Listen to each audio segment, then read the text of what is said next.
May 20, 20, 2026. I'm sorry for that. I'm a little sleepy, but I wanted a recording first before going to bed. And yesterday I was out on a bus tour with people that in an organization for people that have some illness, and that I have joined to be a member of them. And I was out with this group of people and to a park, and it was a park where they have buffalo, the bison, ox, the North American animal, buffalo, living, real. I could touch them. I felt their coat. I wanted to see how. I wanted to feel how it felt under my hand. So I did that, and they didn't mind, because this was so-called wild animals that was not wild. We were going with a small train into that park where they have these buffaloes, and it was about 25 buffaloes they had, and small calves also. And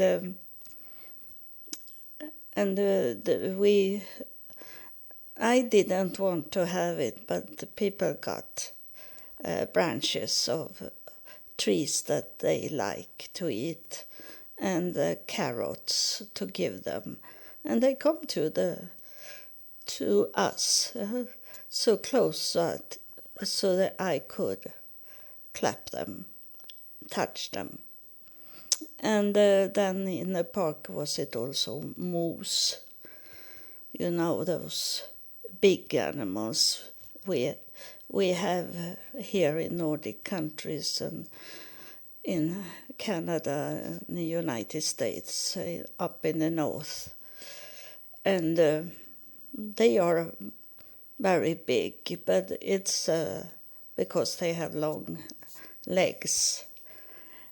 So they have, I think, 35 like that in the forest. It was built like a forest, and they were there, and of course it was hard to see them because they fit into the trees. So if they didn't want to come to us, they didn't come. But many was used to have goodies, nice things, sweet, from people on the train, and I don't like to give them that, and not that I was frightened about them, but I don't like wild animals should be wild and not be trained to come to people, and they can touch them. No one touched them, but I touched them because I wanted to feel the coats.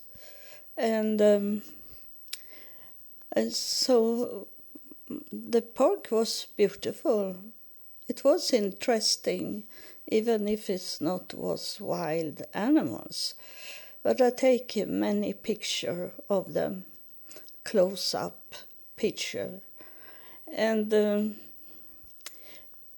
then we did eat lunch, and we get some waffle, and some people was drinking coffee. And And it was a long day. We started at 10 o'clock in the morning, and then we were done at 6 in the evening. And I had my new electric wheelchair with me, and the taxi driver didn't know how to put it together, but we come to know it, how to put it together. Together, I'm a technical person, but I didn't remember what they were showing me, how to fold it. But it's working. And I come to that meeting place. And then when I come back in the evening, then they refuse to take with them my wheelchair. They didn't know how to open it up again. It was these Arabic people, and they were talking in Arabic, and I hope they mean that the wheelchair should not go into the car, because I heard they say haram, and that can be, the women can be haram. They can be like dogs for Muslims, and but it can also means it's forbidden. And I hope he say it was forbidden to take the wheelchair into the car. And I don't know, it's I think it's built, the battery of this, my wheelchair. The battery is not that kind of battery that could make fire in the car. Or else it should not be that people can fold it and put it into the car, or they should never have say that we could bring with us the wheelchair in the car, in ordinary car. And so I was not allowed to come home, and they say you can call the taxi to come and bring a bigger car so you can go with that car. And I know I was tired, and I didn't want to call, and I was thinking it maybe take 1 hour before a new taxi is coming. So I only drive away to my home, and that place, it's hard for me to know how to drive, what direction I should go to. So it was not safe for me. But I stopped a man and asked him how I should come. I say where to go to come to the police station, because I knew that was one point where I should pass by. So I asked him, and he walked with me and showed me. So, and it was perfect. I found the whole way down to the police station very quick. I'd be surprised that I could come so fast. You know, God was with me.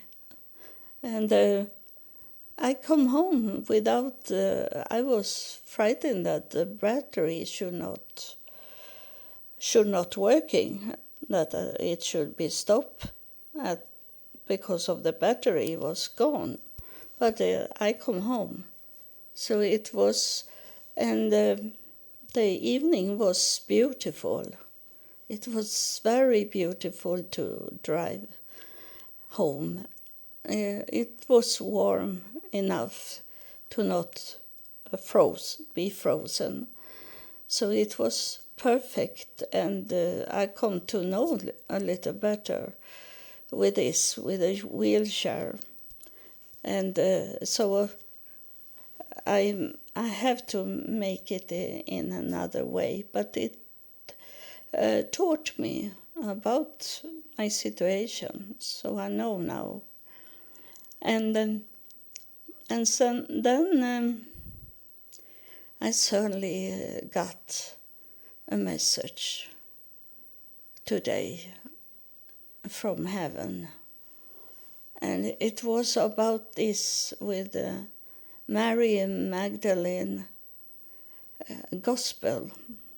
It's not much to read into it because it is destroyed, because it was against what both the religious leaders, all the men, they didn't want to see a woman doing a gospel. But she wrote a gospel, and not she, that one that could do it, and on the papyrus rules. And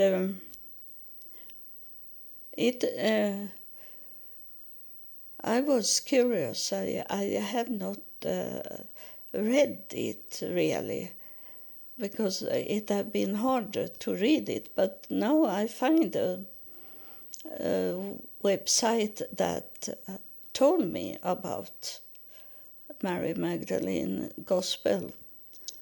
And I was curious what she was saying. And in the same time, I find an organization on internet. It was the Swedish church, the Lutheran church, that there was a group of women who could join, and it was very cheap to be member of them. So I signed me up as a member of this Lutheran church a group of women, and that is not together with the men, it's a women organization. So I did it because it was cheap, and then I was thinking that I can go on some meeting, and then later on is coming Christmas, so I can eat together with other people, Christmas dinner. And so I signed me up, and now I'm going to talk about Mary Magdalene Gospel, and I have done work on my computer, my stationary computer. So I am going to walk to my computer and read it for you, and that can make a little sound when I'm walking with this surf plate. I'll take water with me also. And because I start to be dry in my mouth. Now I'm at my computer, the office desk. And it's what it says, most of it. Some I have talking about it before to you that follow me. So I don't really repeat it. But it says in Mary Magdalene Gospel that we all human have God in us, the Spirit inside us. But people are living in unknown life, and inside blind is inside blind. It's not automatic when we be born that we have the basic inside us, but we need to come to know the spirit world. And it says that the fear holds the human bounded tied to the world. It's very much the world. It's hard to get us free from the world, but I have coming very far to say goodbye to the world when I live here. And you that have followed me, you maybe remember that I was talking to my daughter about where I should go when I didn't know God. But I have a vision that I should go on the highest mountain, and where I don't leave the world, but I am closest to God as I can without have been dead, that I still are alive. And that is the closest I should go. I said to my daughter in year 2000, and now I am there. It was true, the vision I got. So let the world go. Don't do what the world want you to do. You need to know what you want for your life, and what is inside you. You need to come to know it. The greed make the consequence to be tied to the material world. The material world is not the human's real original. That is not from the start. It have add to you. And I have said that before. And this is what Mary Magdalene is saying, that you was born naked, nude, and then everything added on you. And that is what we need to clean us up from, that was placed on us when we were small babies, and then we grew up and have these things that was added on us when we were innocent. We didn't We couldn't fight back. It added on us more and more and more. Our soul continued to live after death. That's what she was saying. And I have told you that. I have told very much about afterlife. And then it says that the soul is passed by many different of power. And those power, they try to hold us in unknown, with that they want us to not know anything. But if we can free us from this power, and I can count many power to you if you not can think about yourself, about what is the power. The power is from the beginning is those that took care of you as a baby, and everything they were told you about. Maybe some was correct, but much is only trash. And the power is the church you go to, those preachers. It can be also the power of where you are working.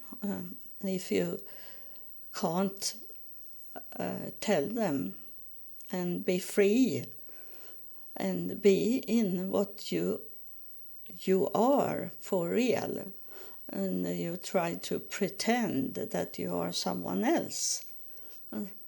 I can tell you more power, but this is some of it that come to my mind.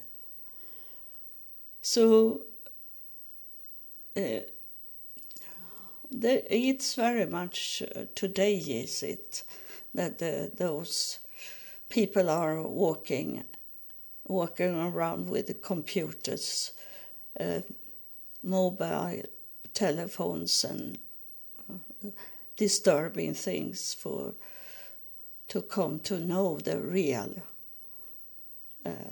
what's going on in the real life, in the spirit life. To become free from that is going to give you understanding and inside a cleanness inside you, and to know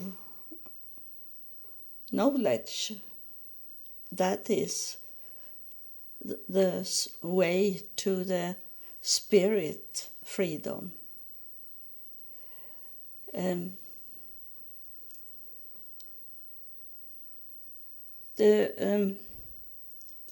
Now I forget that word. Knowledge means the inside you waking up, not what you learn from outside. It's inside you. It wakes up. Not any books can wake you up. You need to. You feel. You know that you can feel this when you got the knowledge, how it's surrounding you inside you. It's nothing that you feel like outside. It's inside. It's coming like you wake up and feel you have coming to next step in your learning. You feel it like that. and she's saying that human people need to really come to know themselves. It's who are you? Are you the one that some people, all people, me also, we can act differently depending on who we are meeting or where we are and where we are going. We have, like I have told you many times, that it's like a theater, and we live in an illusion that we have to wake up from. And Mary Magdalena is saying that people are sleeping, they live sleeping until they wake up and understanding. No organization can create this wake up to people. You need to come to understand it on your own. And that I also have told you that it's you that make the decision if you want to believe or not. It's not on me. I only tell you what I know and what I hear from God and what I hear from afterlife. But it's you that create the awakening of yourself by say yes or no to what I have told you about. The inside understanding is more important than what any outside religious authority can give you. They don't give anything. They give you old things that have already been told in many generations. And it's not coming up what's going on today. And that is why you are listening at this podcast, because it's new things coming up. It is not really new things, but it is things, knowledge that you have already inside you, but you have not said yes to it. You have not given it to work inside you. We are born with the consequence of what we are saying yes or no to things. And we know when we go into a bad situation, we step into bad life. Of course, there is some people that doesn't know, but those are not something that God had placed here in this world to get that wake up. Those are people that you step into. And for me, some of why I'm here is to test you if you are helping me or not. And it's the same with people that maybe is born very disabled and can't take care of themselves.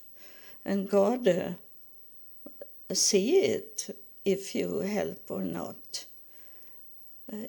God have placed those people